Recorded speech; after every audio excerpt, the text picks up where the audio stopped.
అందరికీ నమస్కారం. నేను శిరీష. శ్రీనెల హోంవర్క్‌కి స్వాగతం. అందరూ ఎలా ఉన్నారు? బాగున్నారు అనుకుంటున్నాను. నేను కూడా బాగున్నాను. ఏంటి శిరీష ఎక్కడికో బయటికి బయలుదేరుతున్నాను అనుకుంటున్నారా? అవును. ఒక మంచి ప్లేస్‌కి వెళ్దాం అనుకుంటున్నాను. అక్కడికి మిమ్మల్ని కూడా తీసుకెళ్దాం అనుకుంటున్నాను. మా గుడి, మనందరి గుడి. అంటే మా అన్నానని వేరేగా ఏం లేదు ఇందులోను. మా చిన్న మావయ్య గారు కట్టించారు గుడి అని చెప్పని ఇంతకుముందు వీడియోస్‌లో స్టార్టింగ్‌లో కూడా చెప్పాను. మా మావయ్య గారు బ్రదర్ అనమాట. నెక్స్ట్ బ్రదరు మా మావయ్య గారు వాళ్ళ 5 అన్నదమ్ములు. మొదట మా మావయ్య గారు, తర్వాత తమ్ముడు అనమాట. చిన్న మావయ్య గారు 8 ఏళ్ల కిందటే రేపల్లిలో గుడి కట్టారు. కృష్ణుడి దేవాలయము చాలా భారీగా కట్టారనమాట. అంటే చాలా బాగా కట్టారు. మేము బ్లెస్డ్గా ఫీల్ అవుతాం. ఎందుకంటే మా ఫ్యామిలీలో గుడి కట్టి ఆ పుణ్యం మాకు కూడా జోలిలో ఒక్క పావు వంతు వేసేలా చేసినందుకు ఎప్పుడు రుణపడి ఉంటాం. భగవంతుడికి రుణపడి ఉంటాము. ఎందుకంటే గుడి కట్టడం అనేది మామూలు విషయం కాదు. ఇది ఇల్లు కట్టినంత ఈజీగా అవ్వదు గుడి అంటేను. అది కూడా రిటైర్మెంట్ అయిపోయిన తర్వాత ఎంత భక్తి లేకపోతే గుడి కడతాము. అంటే మనం ఏదైనా ఎప్పుడు బంగారం కొనుక్కుందాం, గుడికి ఇవ్వాలంటేనే ఒక 2 సార్లు ఆలోచిస్తాం మనం. లేదా దేవుడికి ఏదైనా పెట్టాలన్నా 100 సార్లు ఆలోచిస్తాం. ఎంతో కొంత ఏదో దక్షిణ కింద వేస్తాం తప్ప కో కోట్లు పెట్టి, అంటే మరీ కోట్లు అంటే 1 కోటి 2 కోట్లు పెట్టి గుడి కట్టేంతలా ఉండాలి. అంటే అది ఎంత భక్తి ఉంటే అవుతుంది అసలు మామూలుగాను. గుడికి వెళ్తాం, దండం పెట్టుకుంటాము, పిల్లలకి ఏదైనా ఇవ్వాలి, మన వాళ్ళకి ఇవ్వాలి, లేకపోతే బాగా దాచుకోవాలి, బంగారం కొనుక్కోవాలని ఆలోచిస్తాను తప్ప గుడి కట్టాలి, ఆ భగవంతుడి సేవలోనే గడపాలి అని ఉండే వాళ్ళల్లో మా చిన్న మావయ్య గారు ఉండడం, మా క్లాస్ ఫ్యామిలీస్కే అదృష్టంగా బ్లెస్డ్గా ఫీల్ అవుతాం మేము. అంగరంగ వైభవంగా ఏది చేసినా, అంటే 67, 68 ఉన్నప్పుడు గుడి స్టార్ట్ చేసి ఇప్పుడు 75, మావయ్య గారికి 74 కంప్లీట్ అనుకుంటా. ఇప్పటికీ స్టిల్ అంతే ఎనర్జీతో. పాపం రీసెంట్గానే కొంచెం ఆరోగ్యంగా, అంటే కాళ్ళ నొప్పులు వాటి వల్ల ఇబ్బంది పడుతున్నారు. లేకపోతే ఎంతో అంగరంగ వైభవంగా ప్రతి యానివర్సరీ కానీ, ప్రతి కృష్ణాష్టమికి కానీ, ప్రతి పౌర్ణమికి కానీ, మంత్లీ వచ్చే పౌర్ణమికి కూడా హోమం అవి చేయడం కానీ, అసలు నా భూత నా భవిష్యత్ అనమాట. ఎంతో చదువుకుని తిరగని దేశం లేదు మావయ్య గారు. 2 గోల్డ్ మెడలిస్ట్ ఆంధ్ర యూనివర్సిటీ నుంచి అప్పట్లో.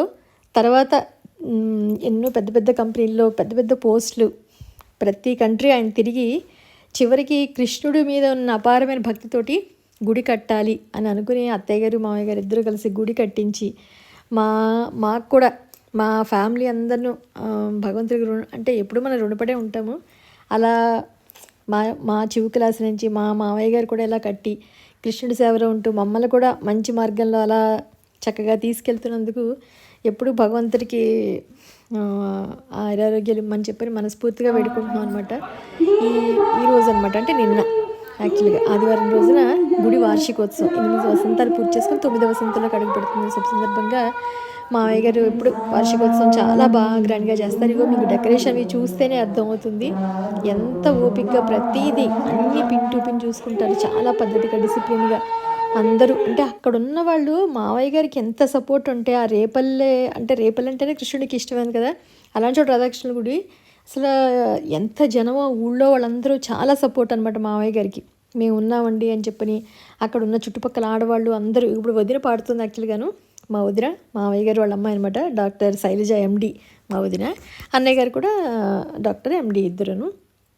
తను మంచి సింగర్, అసలు ఎంత బాగా పాడుతుందంటే డాక్టర్ అయ్యిండు కూడా చాలా యాక్టివ్గా అనమాట. అన్నిట్లోనూ పార్టిసిపేట్ చేస్తుంది. చాలా అంటే ఒక మంచి ప్యాషన్ తోటి ఉంటుంది. సింగింగ్ కానీ ఏదైనా సరే తను ఏం చేసినా మంచిగా చేస్తుంది. తను కూడా సంగీతం నేర్చుకుంది కూడా చాలా బాగా పాడుతుంది. ఇది యాక్చువల్గా గుడి ప్రాంగణం వెనకాల కూడా ఒక బిల్డింగ్ ఉంటుందన్నమాట. అక్కడ వంటలు మామూలుగా పంతులు గారిది ఉండడానికి ఒక 2 పోర్షన్లు, పైన ఒక లిఫ్ట్. మావయ్య గారు ఏమో పైన ఉంటారన్నమాట. ఈ బిల్డింగ్ పైన మావయ్య గారు ఉంటారు. అక్కడ సింగిల్ పోర్షన్ వేసుకున్నారనమాట. ఇంకా గుడి దగ్గరే ఉండిపోవాలి. ఎప్పుడైతే అత్తయ్య గారు కాలం చేశారో ఇంకా అప్పుడు ఒక్కరే కాబట్టి పూర్తిగా గుడి దగ్గరే ఉండాలి, గుడి దగ్గరే మన జీవితం అంతా అక్కడే సాగాలి అన్నట్టుగా గుడి దగ్గరే అంకితం అనమాట. ఇంకా 24/7 గుడి పరిసరాల్లో ఉంటూనే. ఆవులు, ఇంతకుముందు గోశాల కూడా ఉండేది. ఏం చెయ్యాలి, గోవులకి ఏం చేయాలి, గుడిని ఇంకా డెవలప్ చేయాలి, ఇంకా ఏమేమి మంచి మంచి పూజలు చేయాలి. ఇక్కడ ఎప్పుడు ప్రతి పౌర్ణమికి హోమం జరుగుతుంది. నేను ఇంతకుముందు కూడా ఒక వీడియో షేర్ చేశాను. ఇక్కడే పౌర్ణమికి నేను మా వారు వెళ్ళి హోమం చేయించుకున్నమాట, రాధాకృష్ణ హోమం. ఇగో మా వదిన తనే, డాక్టర్ శైలజ అని చెప్పాను కదా తను ఇందాక. చాలా అంటే మంచి క్లోజ్గా ఉంటాం మేము. మరి బాగా కనెక్ట్ అయిపోతాం తొందరగాను. భక్తులందరూ కూడా చాలా బాగా వచ్చారు. కొంతమంది లేడీస్ అక్కడ సమూహం అయ్యి కోలాటం కూడా ఆడారు. ఇంతకుముందు ఇండియన్ ఐడల్కి కార్తికేయన్ సింగర్ వచ్చాడు కదా, అతను కూడా దగ్గరలోనే ఎక్కడో ఉంటారనుకుంటా, లేకపోతే వదిన వాళ్ళకి పరిచయం అనుకుంటా. అతను కూడా వచ్చి మంచి మంచిగా అన్నమాచారి కీర్తన అవి పాడారు. అసలు వాళ్ళందరూ ఎంత బాగా అంటే ఒక బాండింగ్లో అనమాట. గుడి అంటే అందరిది, మాదని నేను చెప్పట్లేదు, అంటే అసలు అనకూడదు కూడా ఆ మాట. మనందరిది గుడి. కట్టించడం మాత్రం మామయ్య గారు కట్టించారు కాబట్టి ఏదో మేము కూడా అని చెప్తున్నాను తప్ప అసలు అలా ఏం లేదు. అందరి గుడి ఇది. అక్కడ ఉన్న వాళ్ళందరూ ఏంటంటే తలో ఒక చెయ్యి వేసి ప్రతి పనిలోనూ, ప్రతి బుధవారం విష్ణు సహస్రనామం చదివితే అందరూ అక్కడ ఆడవాళ్ళు పనిచేస్తారు. ముఖ్యంగా అక్కడ బ్రహ్మగారు అంటే మన పంతులు గారు అనమాట. బ్రహ్మగారు వాళ్ళ మిస్సెస్, వాళ్ళ అబ్బాయి, వాళ్ళ అమ్మాయి అయితే గుడికి ఇంకా అంకితంలోనే ఉన్నట్టు ఉంటారు వాళ్ళైతే. అసలు వాళ్ళ అబ్బాయి ఘనాపాటి అసలు ఎంత బాగా వేదం చదివారంటే, ఇది అయిపోయిన తర్వాత ఒక చిన్న స్టేజ్ అది ఏర్పాటు చేసి అక్కడ విగ్రహాలు పెట్టి మామూలుగా మన దీపపు సమ్మెలకి ఏంటంటే అయ్యవారు అమ్మవారి కింద వస్త్రాలంకరణ అది చేసి చక్కగా అక్కడంతా మంచిగా డెకరేట్ చేశారన్నమాట. కొంత శ్లోకాలు కొంతమంది చెప్పేవాళ్ళు, కొంతమంది పాటలు పాడేవాళ్ళు. నేను కూడా యాక్చువల్గా పాడాను, వదిన పాడిన తర్వాత, అప్పుడే వెళ్ళిన తర్వాత. బట్ నాకు రికార్డ్ చేయలేదు ఎవరును. నేను అయ్యో నేను మంచిగా పాట పాడా. అందరూ కొంతమంది మన సబ్స్క్రైబర్స్ చూసి వెంటనే మీ ఛానల్ మేము చూస్తామండి అని చెప్పని అడుగుతున్నారు అక్కడ కూడాను. చాలా బాగుంటాయి మీ వీడియోస్, మీరు సంగీతం నేర్చుకుంటున్నారా అని చెప్పి తెలియని వాళ్ళు కూడా కొంతమంది అడిగారు. ఎందుకంటే అది తెలుస్తుంది మీ వాయిస్లోను అని చెప్పనమాట. యాక్చువల్గా రికార్డ్ ఎవరు తీయక నేను పాట పాడింది లేదనమాట. బట్ ఎనీహౌ భగవంతుడి దగ్గర పాడాం కాబట్టి అది ఆయనకే చెందుతుంది, అంతే అనుకున్నాను. మళ్ళీ ఇవి కాక మధ్యాహ్నం అన్నప్రసాద వితరణ అయిపోయిన తర్వాత మళ్ళీ సాయంత్రం సాంస్కృతిక కార్యక్రమాలు ఉన్నాయి మళ్ళీను. అసలు ఎంత ఓపికగా, ఇంత భారీ ఎత్తున, ఇదేం చిన్నది కాదు మన ఇంట్లో చేసే ఒక ఫంక్షన్ మించి. ఎందుకంటే అన్ఎక్స్పెక్టెడ్, ఎంతమంది జనాలు వచ్చి అన్నప్రసాదం తీసుకుంటారని తెలియదు. వితౌట్ ఎనీ సపోర్ట్, ఎవరిది సపోర్ట్ లేకుండా సింగిల్ హ్యాండ్ తోటి చేస్తున్నప్పుడు మరి ఆ భగవంతుడి అనుగ్రహం ఉండాలి. ఎప్పుడు మామయ్య గారికి ఆరోగ్యంగా ఉండాలి, అలా సంతోషంగా ఇంకా మరిన్ని కార్యక్రమాలు చేయాలి, ఇంకా మేమందరం కూడా అందరూ మంచిగా పార్టిసిపేట్ చేసే అదృష్టం మాకు కలగాలి అని చెప్పి కోరుకుంటున్నాను అంతే. ఎందుకంటే పాపం ఈ మధ్య చెప్పానుగా కాళ్ళు నొప్పుల వల్ల ఇంతకు ముందున్నది కొంచెం తగ్గినట్టుగా అనిపించింది మామయ్య గారికి. లేదు, మళ్ళీ కృష్ణుడు ఆశీర్వాదంతో ఆయన మళ్ళీ బ్యాక్ టు నార్మల్ అయ్యి ఇంకా మరిన్ని కార్యక్రమాలు బాగా చెయ్యాలి, విజయవంతంగా చేయాలని మనస్ఫూర్తిగా నేను ఆ భగవంతుని కోరుకున్నాను. ఆరోగ్యం కన్నా ఈ రోజులో ఏది ముఖ్యం కదా మనకి, ఆరోగ్యమే మహాభాగ్యం. అది ఉంటే ఇంతైనా చెయ్యొచ్చు. సింగిల్ హ్యాండ్ తోటి ఏది కావాలన్నా గుడికి ఒకటి మెయింటైన్ చేయాలంటే ఇంత ఈజీ కాదు. గుడిలో అంటే ఇంకా చాలా చూసుకోవాలి.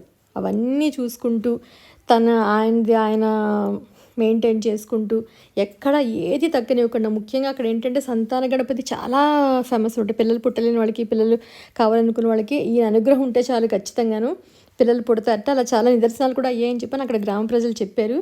పైన ఇగో మావయ్య గారి రూమ్లో అన్నీ సీసీటీవీలు ఉన్నాయన్నమాట.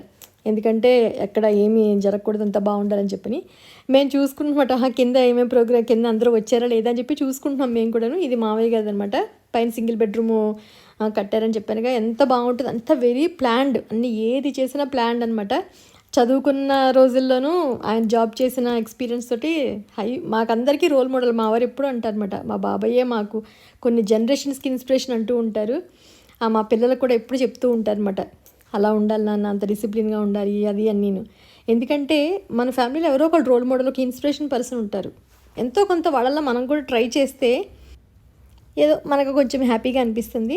ఈవినింగ్ కూడా సాంస్కృతిక కార్యక్రమాలు చెప్పాను, భరతనాట్యం అవి ఇంకా చాలా ఉన్నాయి. బట్ మేము ఇంకా అంత లేట్ వరకు ఉండలేక మేము 6:15 కల్లా బయలుదేరేసాం అనమాట. కొంచెం దూరం కాబట్టి మాకు ఒక 1 hour జర్నీ, అందుకని వచ్చేసాము. కానీ అసలు నాకైతే అక్కడి నుంచి రాబుద్ది అవ్వలేదు, మనసంతా అక్కడే ఉండాలనిపించింది. కానీ శ్రావణికి ఎగ్జామ్స్ మళ్ళీ, అందువల్ల ఇంకా సండే కాబట్టి మండే నుంచి మళ్ళీ రొటీన్ కాబట్టి ఇంకా ఎక్కువసేపు ఉండలేక 12 కల్లా వెళ్ళాము. మళ్ళీ 6:15, 6:30 కల్లా బయలుదేరేసాం అనమాట. భోజనాలు కూడా చాలా బాగున్నాయి, అన్నీ బాగా జరిగాయి. సో మీకు రేపు వైకుంఠ ఏకాదశి కాబట్టి ఈరోజే మీకు కృష్ణుడి దర్శనం చేయిద్దామని చెప్పని ఈ చిన్న వీడియో షేర్ చేస్తున్నాను.